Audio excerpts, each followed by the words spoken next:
வாமணியா என் மகன் எப்படி ஆப்பிடிச்சான் பாத்தியா? இவன் தான்டா அரசியல்வாதி. இந்திய அரசியல் வரலாறே இதுதானே. அப்படம் க்ளோஸ் பண்ணிட்டு மகன் அரியாசனத்தை கைப்பற்றது தானே இந்திய அரசியல். முகலாய சாம்ராஜ்யத்தை பற்றி நீ என்ன நினைக்கிற சொல்லு.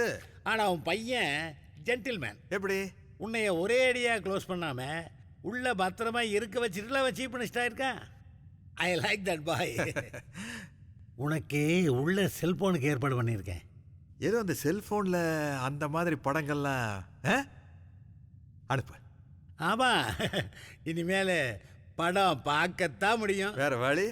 சரி, சிஎம் எனக்காக காத்துட்டு இருப்பாரு. அப்போ நான் கிளம்புறேன். ஆட இருந்துட்டு போ.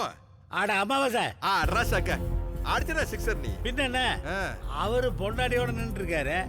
எங்கடா ஆளை காலான்னு அடுத்த ஆளை எடுத்துட்டு போயிட்டாருன்னா நான் வந்து சோத்துக்கு நடுத்தருவில் நிற்க முடியுமா? அல்லது உன்னை மாதிரி தேங்காய் உருக்க முடியுமா? ஓடு ஓடு போய் ஒட்டிக்கு போ. Bye bye. Good night. Bye. Good night பா. அப்ரூவர். ஆட்சி மாறினாலும் அல்லா கைகள் மாறுவதில்லை. உனக்கெல்லாம் அரசியல்ல என்னடா தெரியாதுடா.